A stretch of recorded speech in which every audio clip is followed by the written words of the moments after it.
ఇక లయం.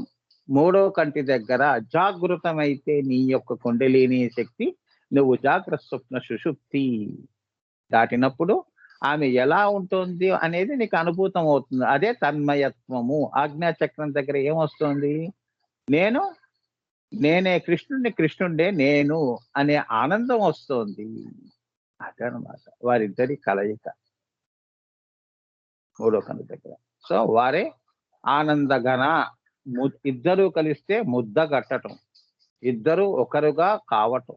నువ్వు కూడా అంతే కదా, త్రిపుటి భంగం ఇడా పింగళ అక్కడ ఆగిపోయి నువ్వు సుషుష్మగా మూడో కంటి నుంచి బయటికి వస్తున్నావు. అవునా? ఒక్కడిగా వస్తున్నావు. ఏమైనాయి? మూడు మూడు పోయినాయి.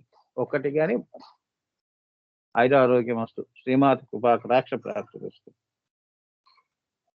అమ్మా, ఇదే మహాశక్తి అంటే. చూసారా?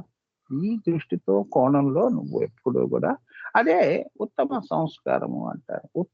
అందుకే వాళ్ళు నీ మనసు ఎప్పుడూ ఉత్తమంగా ఉంటుంది. అందరి మనసుల కంటే పైన ఉంటుంది. మనం ఎప్పుడు కూడా ఆ మనసు ఎప్పుడు పైన ఉన్నప్పుడు ఇవ్వటమే. మనసే ఆకాశం అయినప్పుడు వర్షం వలన పంట వలన అన్నము పుట్టుతున్నది కదా. అలా నువ్వు నీ మనసు ఇచ్చేదానిగా ఉంటావు, ఆకాశంగా ఉంటావు. నీ చెయ్యి ఎప్పుడు పైన ఉంటుంది అంటే అర్థం అది. నువ్వు ప్రేమని యాచించవు, ప్రేమనే నువ్వు అందరికీ ఇస్తావు. అవునా? ఆకాశం ఎంత ప్రేమ ఉంటే మనకి ఇంత పంట పండిస్తుంది. ప్రకృతి మనందరం స్థితీకరించబడ్డాం కదమ్మా ఆకాశం వల్లనే కదా. అది నువ్వు అవుతావు. అదనమాట. సో నువ్వు అడిగేదాని ఎందుకు అవుతావు? ఇచ్చేదాని అవుతావు. ఎందుకంటే ఆ మహాశక్తి అంటే అది. నువ్వే అమ్మవారైతే ఇంక అడగటం దేనికి? పైన ఉన్న వాళ్ళు కింద కింద కింద ఉన్న వాళ్ళకి ఇస్తారా? కింద వాళ్ళు పైకి ఇస్తారా? కింద వాళ్ళు ఇచ్చారు అంటే వాళ్ళు ఇచ్చిందే మళ్ళీ వాళ్ళకే ఇవ్వటం. అంతేగా. నైవేద్యం పెడుతున్నాం అంటే అమ్మవారు ఇచ్చిన అన్నమే మళ్ళీ ఆవిడకి నైవేద్యం చేయటం. అంటే ఏంటంటే అక్కడ నీ వినయము, విధేయత నువ్వు చాటుకుంటున్నావు. దానికి అమ్మవారు ఆశీర్వదిస్తుంది. పక్కవాడికి పెట్టకుండా పోయి సర్వాలో అమ్మా ఈ అన్నము కూడా 10 మంది నీకు పెడితే 10 మందికి నేను అన్నదానం చేసినట్టు అని చెప్పి నైవేద్యం పెడతాం. అంతేగాని దేవుడు ఒక్కడే, నువ్వు దేవుడు ఇద్దరు కూర్చొని తినటం కాదు. శ్రీకృష్ణుడు ఏమన్నాడు? ఒక్క మెతుకుతో అందరికీ కడుపు నింపాడు. అవునా? మహాభారతంలో చిన్న కథలో. అలానే ఇక్కడేమిటి? ఇంత నైవేద్యం నువ్వు తినకుండా భగవంతుడికి పెట్టావనుకో, మరి ఈ అమ్మవారు రాధ ఆకాశానికి పెట్టటం లాంటిది. అమ్మవారికి పెడితే అందరికీ పెట్టినట్టే అని చెప్పి నైవేద్యం పెడతాం. ఏదైనా అంతే కదమ్మా. అలానే కదా మన దృష్టితో. ఎవరన్నా ఏదైనా తినండి అంటే కృష్ణార్పణం అంటే తీసుకుంటాం. అవునా? ఒక్కొక్కసారి నిన్ను పరీక్షిస్తాడు. నీ పక్కనే స్వీట్ ఉంటుంది. నీ పక్కన ముగ్గురు పిల్లలు ఉంటారు. చిన్న చిన్న పిల్లలు. నీ పక్కనే నీ చుట్టే తిరుగుతూ ఉంటారు. మరి వాళ్ళకి పెట్టకుండా నువ్వు తినేస్తావా స్వీట్లు? నాకొద్దులేండి స్వామి, ఆ ముగ్గురు పిల్లలకి పెడతాను అని 3 లడ్లు కూడా ముగ్గురికి ఇచ్చేస్తావు. అది త్యాగము. మహాశక్తి అంటే అది. ఆసక్తి అదనమాట.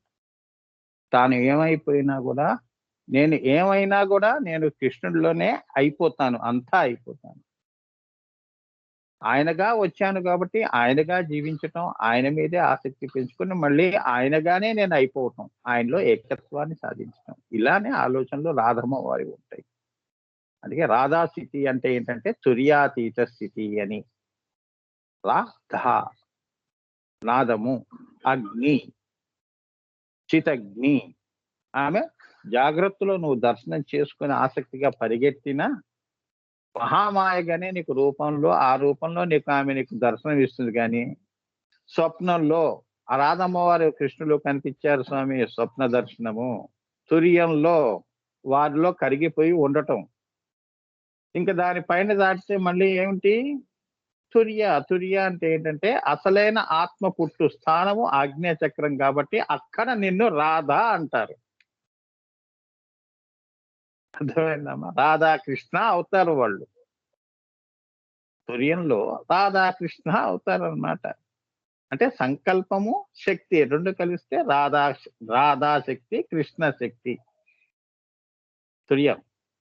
ఇక్కడ భూతాకాశంలో మనం బృందావనంలో కృష్ణుడు వేరుగా పెడతాం, రాధని వేరుగా పెడతాం. ద్వైతము.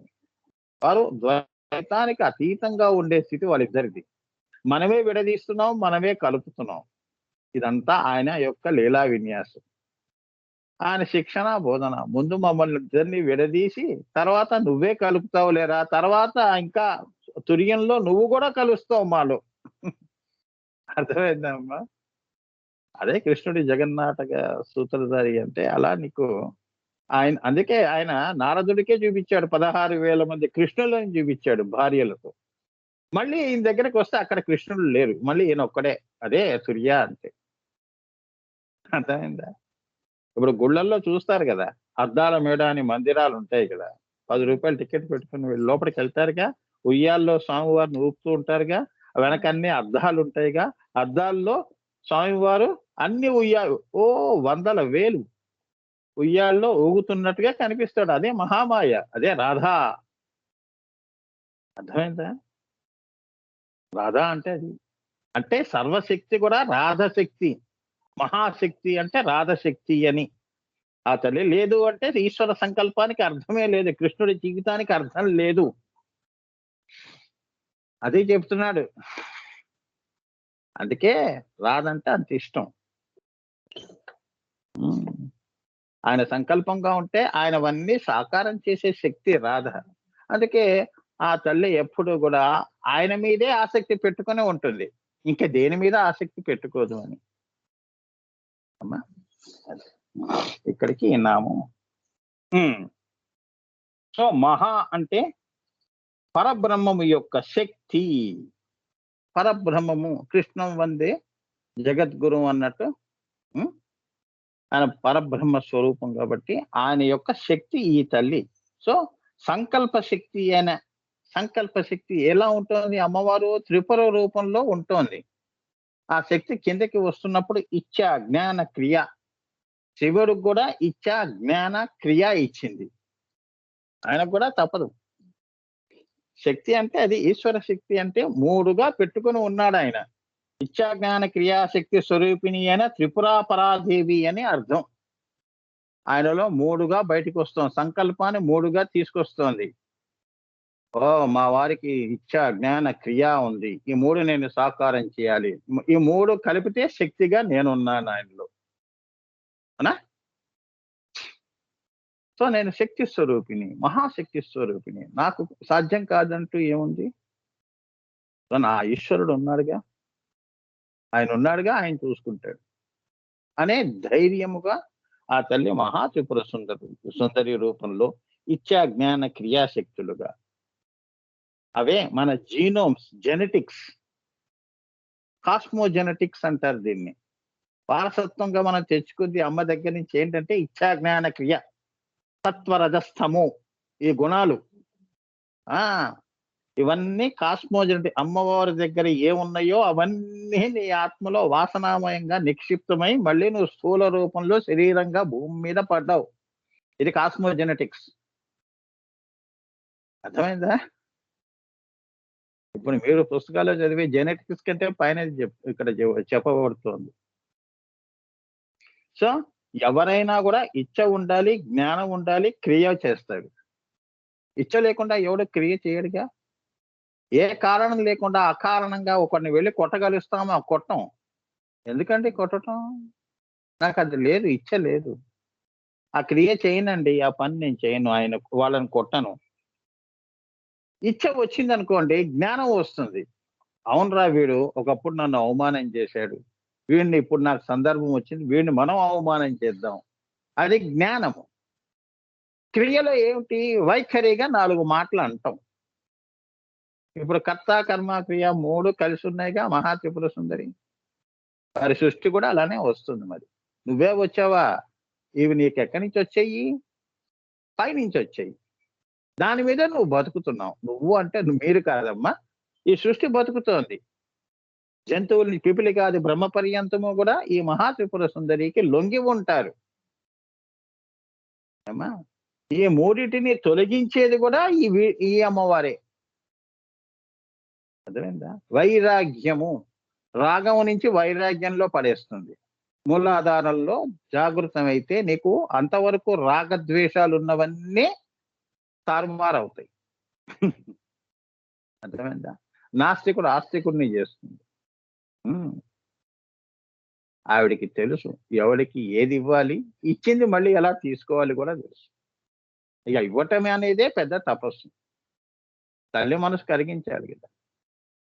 అంత తొందరగా కరగదు. నీ సాధన వల్ల, నీ విశ్వాసం వల్ల. నీ విశ్వాసానికి మళ్ళీ భక్తికి పరీక్ష పెడుతుంది. నేను ఇస్తున్నాను అంటే నీ శాశ్వతంగా ఇచ్చేది కాబట్టి నువ్వు కొన్ని పరీక్షలు, నీ భక్తికి పరీక్షలు పెడతాను అని తన మీద ఉన్న విశ్వాసం అంటే ఏంటంటే ఆ భక్తిని పరీక్షిస్తుంది. కష్టకాలం వచ్చింది అనుకోండి, అలానే అంటి పెట్టుకోవటం భక్త తుకారాంలా. అవునా? భక్త రామదాస్ లేడు, జైల్లో పట్టిన రాముడి ప్రేమతో తిట్టాడు.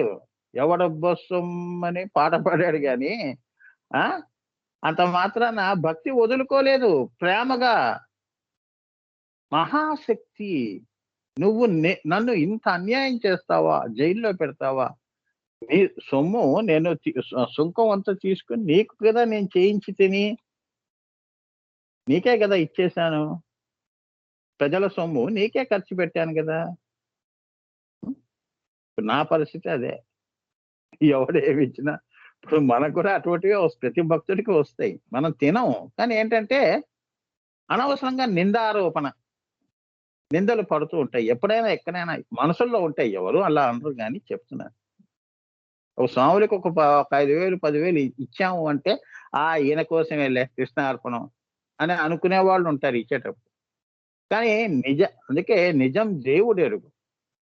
మీరు పల్లం ఎరుగు, నిజం దేవుడు ఎరుగు. అమ్మవారికే తెలియాలి. సో అక్కడ కూడా దేవుడిని, రాముడిని వదలలేదు కాబట్టి ప్రేమ ఇంకా పెరిగింది. ప్రేమ ఎక్కువ పెరిగితేనే కోపం వస్తుంది, తిడతాం, అధికారం చూపిస్తాం. అంతవరకు రావాలి ఆ ప్రేమ. అదే పండటం. ప్రేమ పండటం అంటే ఏమిటి? నిన్ను తిట్టటం లాంటిది. అవునా? నన్ను తిడతావా, అహం వచ్చిందనుకో ప్రేమ అక్కడి వరకే. తిట్టడం అంటే ప్రేమగా తిట్టడం. భక్త రామదాస్ రాముడిని ఎవడబ్బని పాటలు పాడాడు కదా, అంత మాట అంటామా దేవుడిని అంటే? ఆయన ప్రేమగా అన్నాడు. పరాకాష్ఠ చేరిపోయాడు. అప్పుడు చిరునవ్వు నవ్వుకుంటూ మరి వాడి అప్పంతా తీర్చి ఆ రిసీప్ట్ కూడా తీసుకొని లక్ష్మణుడితో తీయించుకొని కట్టినట్టు విడుదల చేయమని చెప్పాడు. అవునా? దేనికి లొంగాడు రాముడు? భక్తి అనే దానికి లొంగాడు. ఆయన తిట్టాడు, ఇవన్నీ పెట్టుకోలేదు, నవ్వుకుంటూ ఉన్నాడు, చిరునవ్వు. ఆయనే బంగారం. హిరణ్యవర్ణం హరిణీం సువర్ణరజతస్రజాం. బంగారు కాంతితో ఆయన భూమి మీదకి వచ్చాడు. అవతార పురుషులందరూ బంగారు ఛాయతో వస్తారు. అదే బంగారం. ప్రకృతి అంతా వారే కదమ్మా. బంగారం ఆయన నుంచి వస్తుంది. ఆయన పలుకే బంగారమాయర అన్నామా?